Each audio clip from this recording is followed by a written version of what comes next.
Hi there, this is Robert McBride with another episode of Everyday People, talking to people making a difference in our community. So, welcome. It's a cold, wintry, sunny day outside, and I'm lucky to have with us Wendy Harrison, who is our town manager. And Wendy's been at the job maybe about 6 months. About 6 months, great. Yeah, and we just want to kind of say hello and find out a little bit more about her and how is that going with the challenges and the opportunities of being a town manager in a rural community in Vermont. So welcome. Thank you. Great. Yeah, So Wendy, why thanks don't for having me. you just tell us a little bit about your background, how you ended up in Bellows Falls, Vermont? Are you a native Vermonter? So people know something about you. Sure, happy to. No, I'm not a native Vermonter. I'm here by choice, a new phrase that I recently heard. I'm from Florida originally. Grew up there on the East Coast. My parents were in the space business. Then we moved to California, so I did high school and a little bit of college in California. Ended up at Bryn Mawr College in Pennsylvania because I wanted to experience the East Coast. I like history. Yeah. And met my husband at graduate school at the University of Pennsylvania, city manager school basically. And then we both worked for the city of Philadelphia for a while, which was quite urban, obviously. And at that point moved back to Florida where I still had some family, raised our kids there. I worked in different cities down there. I was a solid waste director at a county in Florida. And then when our kids were out of high school, we had some more flexibility. My husband's from Brattleboro. Wow, okay. And when we were getting to know each other as students, we actually came up to see town meeting in 1985. Oh, okay. So that's the first time I saw this area and came up to Bellows Falls then. So we've obviously been coming up to Brattleboro since the late 80s and moved up 3 years ago when our son finished high school and been now in Bellows Falls for 6 months. Great.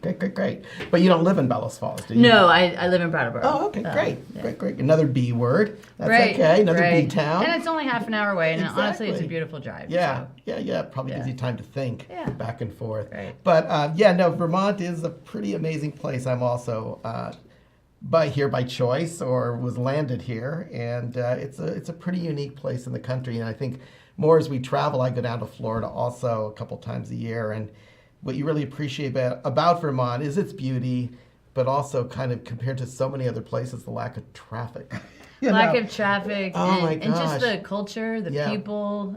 There's a trustingness Yeah. and an honesty here that I really appreciate. Right. So no, I feel very lucky Yeah. to be here. And with a state that only has 620,000 people or 650, Right. it's sort of amazing. And then here we are in Rockingham, Bellows Falls, total population of 5,500. It's amazing to kind of experience this ruralness, this urban ruralness, because I Right. think of Bellows Falls as a very urban, Right. very urban There's a really place. nice balance. Yeah. Right, Exactly. right. And being the center of activity for the area around us. Right. Makes it very exciting. Obviously, the arts scene here is really special. The restaurants are only getting better. There's more of them. Right. It's wonderful. Yeah, and I'm originally from California, so it was kind of amazing when I ended up here to just think I can walk out of my house in downtown Bellows Falls onto the bridge and be in another state. I go Yeah. 20 minutes south and be in another state. I know. go an hour across, Exactly. California, I know. forget it. I know. You drive 7 hours, you're still in Right. California. Right, like Florida. Which Yeah. is fine, That's great. Yeah. So you've been in this job about 6 months. Yes. And you were coming from what previous job? Previously in Vermont, I had 2 previous jobs. I worked for Wyndham Windsor Housing Trust and I Okay. worked for Retreat Farm. Okay. So both experiences were really, really helpful because with Wyndham Windsor Housing Trust, I learned a lot, obviously, about affordable housing in the region because they serve Wyndham County and Windsor County. And I was assigned to the northern area, so that was really good experience. And then with Retreat Farm, I learned a lot about what it's like to be a tourist, private or place. You know, the stresses and the challenges of making it work. Went through the Act 250 process with them, so it was nice to learn how that works from the point of view of an applicant. Yeah. So that was good good information. And then I also volunteered on Wyndham Regional Commission and done some work in transportation. Yeah, well, that's cool. You've got a great kind of background. Yeah. So Wyndham Windsor Housing Trust is a pretty amazing organization, which is pretty really developed regionally. You know, when I first was here, there was still the Rockingham Area Community Land Trust, which kind of handled the Windsor, Springfield, and Wyndham Housing was here. But that organization, when it kind of imploded or went down, then the Wyndham Windsor Housing and Wyndham Housing kind of expanded to several of those properties, and I've had a very good working relationship with them in terms of working on the Exner block in downtown Bellows Falls. Which is beautiful. And then the other buildings that I'm familiar, they own quite a bit of property, and I found them to be very, reliable, interesting people to work with. They create, great housing for people and affordable housing. And they do pay taxes on the property. And they pay it's taxes at a lower on the, assessed value, but they do pay taxes. property People taxes. do always ask about that. They assume because it's a not-for-profit. That was a question I used to get all the time. And I got it the same for the Exner block. I say, no, we pay. We pay taxes here. And affordable housing is just such an important issue locally, nationwide, is because we want to keep people in the community. And I think often people have a very limited view of who affordable housing serves. And it really serves a wide spectrum of people. I mean, in some places, and you probably know this from Florida, maybe we're not under as much pressure here, but there's teachers, firefighters that can't afford to live in their communities anymore. And that's not our biggest problem yet, but affordable housing provides a range so that we don't lose people in the community. We want them to be able to stay in the community and live and work. And how you do it is important too. And I think one thing that's really important is to preserve the character of this community, because if it's scrolling behind us, the Victorian homes, which are very large now. I mean, they were built when people had bigger families. Some were built for multifamily. But just to preserve those buildings too, while we provide affordable housing is critical. Yeah, no, I often think about that because we do have a lot of those large, beautiful Victorian homes that were made built for the mill owners and their families and stuff. But then I think, part of the history of Bellows Falls is because we had all these mills, there was a lot of what we would call tenement housing, which doesn't have to be negative, but were buildings that were built for families, multi-use from the beginning. I think we see a lot now where Victorian homes have been turned into multifamilies, but I think before that there were probably actual buildings that had multifamilies built for multifamilies. They weren't just, the affordable, Victorian home doesn't support one family anymore. Right. And it's important to look at all types of folks who might want to live here or who already live here. Millennials, older people often want smaller units too. So it's important to have some smaller units and some larger units. And right. Just to have a good mix, because we also want folks who will support the restaurants and the arts. Absolutely. So and I think that's another thing for people to remember, that because we're a small rural area and a small state and across the river, it's the demographic. I've always kind of wondered what the demographic, if we drew a 30-mile circle around Bellows Falls, would do. And I mean, does it maybe trap 100,000 people? Maybe. Right. If we go down to Brattleboro and up to White River and over, I mean, what is the demographic we the number of people and right. And we did actually some of that work at Retreat Farm, and then we're hoping to do more of that here, just to inform our economic development discussion, because we want to know who lives here and might visit here, but we also want to know what companies might want to locate here, especially on the island. We're working on zoning eventually. Right now we're working on the town plan. I urge people to get involved if you're interested in that. And that's a long-term process, but it's happening now. But we want to look at what businesses would do well here. So we don't just randomly solicit it for businesses, but we want businesses that will do well, both in terms of employment and in terms of whatever they produce. Find things that people here would want. Yeah.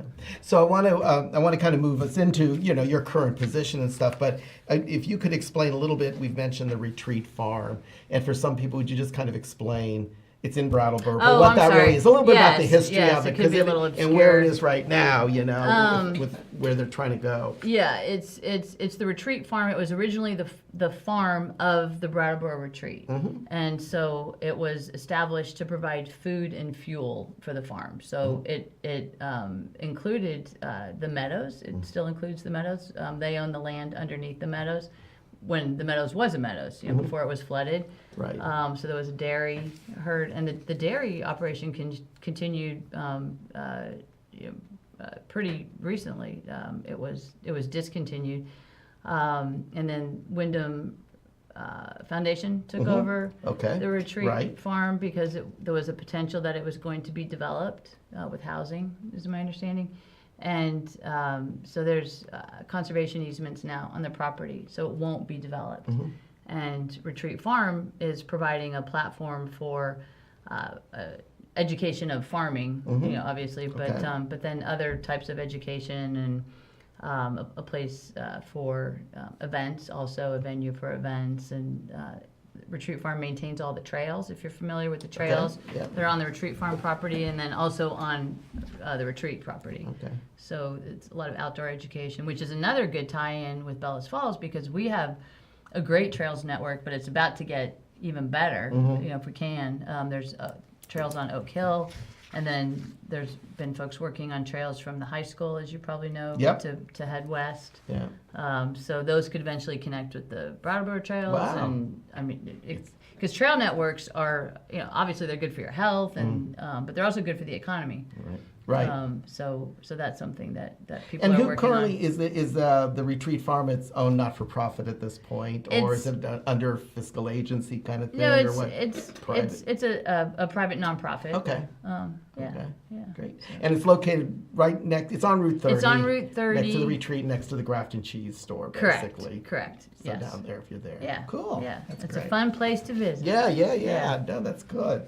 So it sounds like you have a lot of various backgrounds. It's kind of like you're sitting at the weaving table. You have all these different strings of positions and jobs and stuff that you have done. And so then here you were suddenly attracted to applying the managerial position came open, and you said, let me toss my hat in. And it fits with a lot of what I've done. When I was in Florida, in the town of Jupiter, you're familiar with? It's on the East Coast. Right. New urbanism is something that's being developed in Jupiter, where it's a development pattern that kind of like wants to create something like what is already here, where you have a grid, no gates, houses of different sizes, walkable community, transportation, schools integrated into the community. So I was very active in promoting new urbanism and lived in new urbanist communities. And so now it's real. This is real urbanism. Right. So it's great. I appreciate the structure and want to promote just things like getting more train. I mean, this is a long-term thing, but and the state is working on it. But getting more service.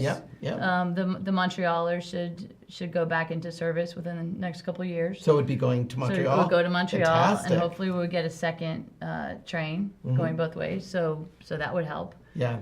Bring people here, and then once they get here, they don't need a car necessarily to visit. So it's great. Great. Yeah. It's fun. Yeah.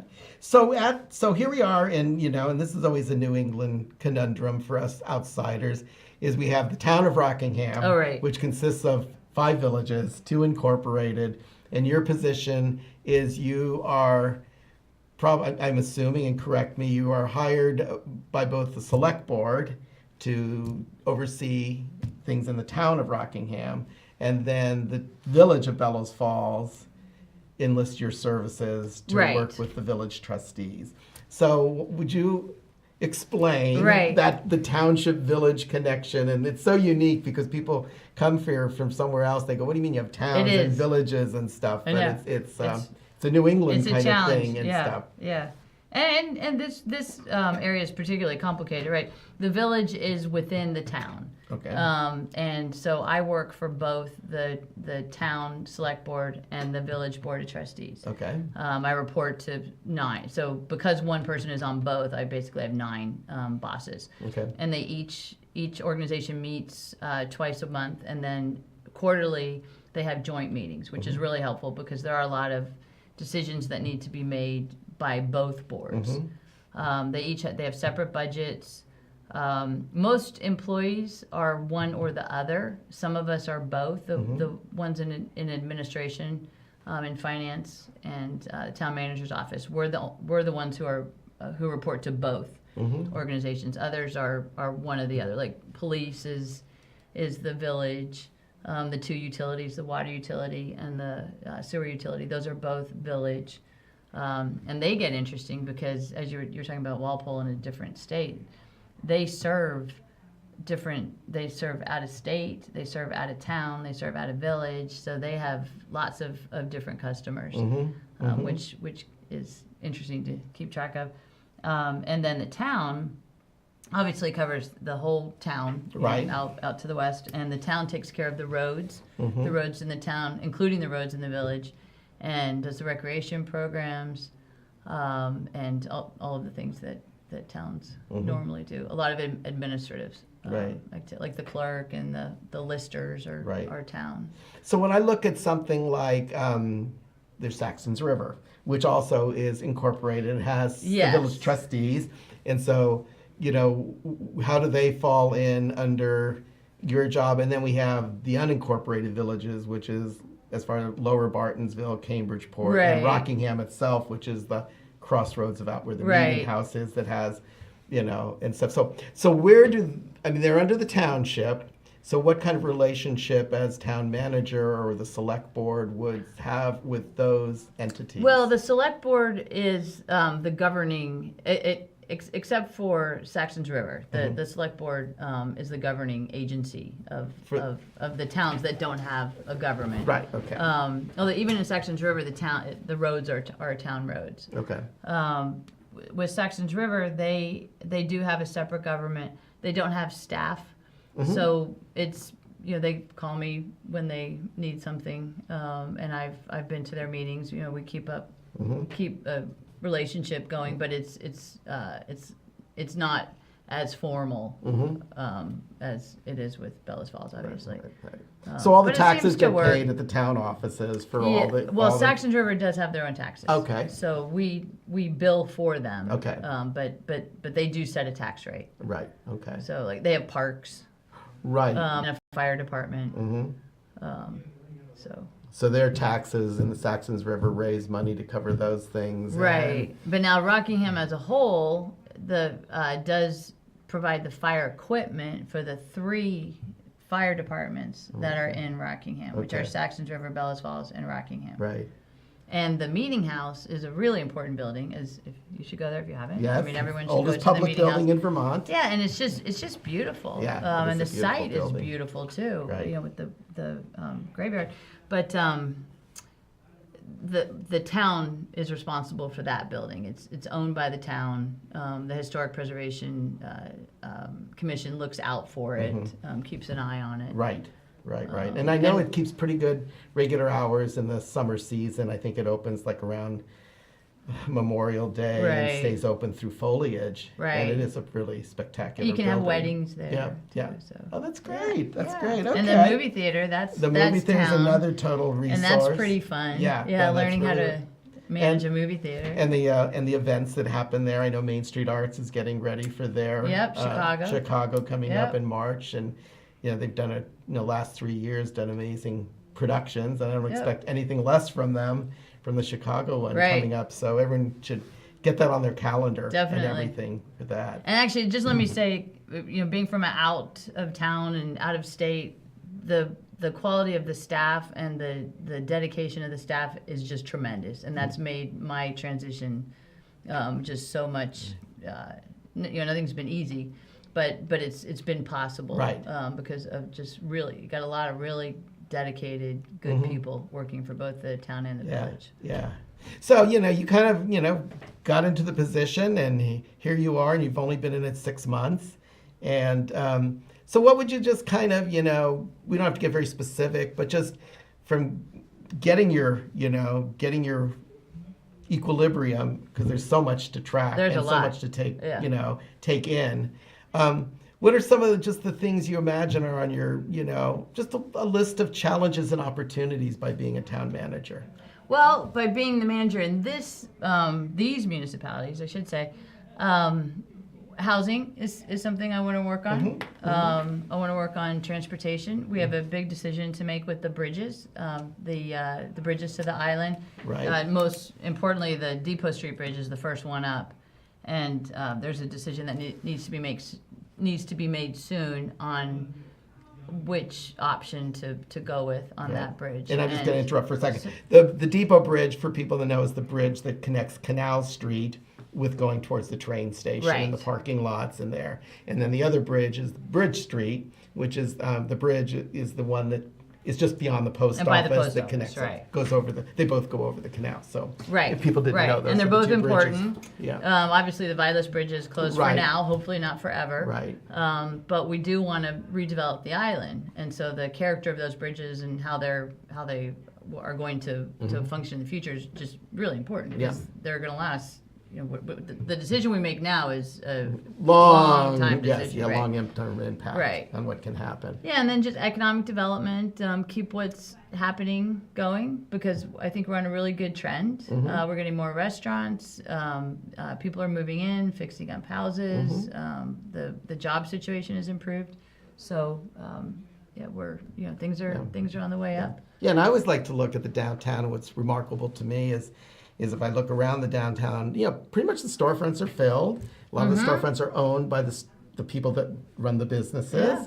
And a lot of the people, I'd say 6 or 7 of the businesses are owned and run by people under 35 years of age, which is kind of, to me, that's total economic development. It seems to be what everyone's talking about out there these days. How do we keep youth here? How do we attract? And here in our town, we have younger people running good businesses, and they actually own the buildings. Yeah, you're right. And I think, wow, that is, we should really be toting that more as a success story of what most of they're trying to market around the country, but in Vermont about keeping youth and running things. So I'm very excited about the development. And I first came to town in 1981, so it's interesting to see the perspective. It was still kind of a thriving downtown then went into kind of collapse.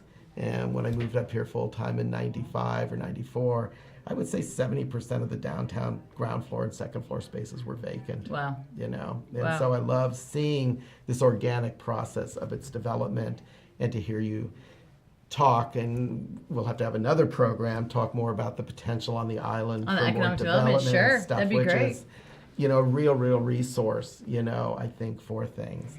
I think we're going to wrap it up pretty soon. So, and I'd love to have you back to maybe let you talk about some issues you'd like to talk about as you do. You may say, hey, I want to talk to the public about this, and this project. Sure. We're always an open door here, but to. I really just wanted to kind of introduce you a little bit more and get to know you and let the public, hear about you in your own words. And I really am excited about the trails and the walkability of Bellows Falls. Like I was touching on, it's such a walkable community, to do. And I know many, many years ago, there was a whole study done here on the walkability that we'll have to kind of get off the shelf and stuff. But, there's days I never get in a car. I live downtown. I can walk to work. I can go across the street and get on the train. I can go shopping at Leasi's. I can go to a movie. I can, go and to in the winter library. too. In the winter too. So I'm not plow waiting the for someone to sidewalks. come plowing me out. I can get out and great. get things. So I love that kind of feeling. So any wrap-up remark you'd like to make? I'm happy to be here. It's a wonderful town. I'm looking forward to doing good work. Yeah, that's great. Well, thank you, Wendy. So I wanted to once again thank Fact TV for being such a great resource and allowing us to do programming, and for people to come down here and do shows and help support the station. And also want to thank SovereignNet, Chroma Technology, the Vermont Arts Council, and the National Endowment for the Arts, which helped to underwrite RAMP and to help this programming going. So until the next, we'll see you on the square. This is Robert McBride.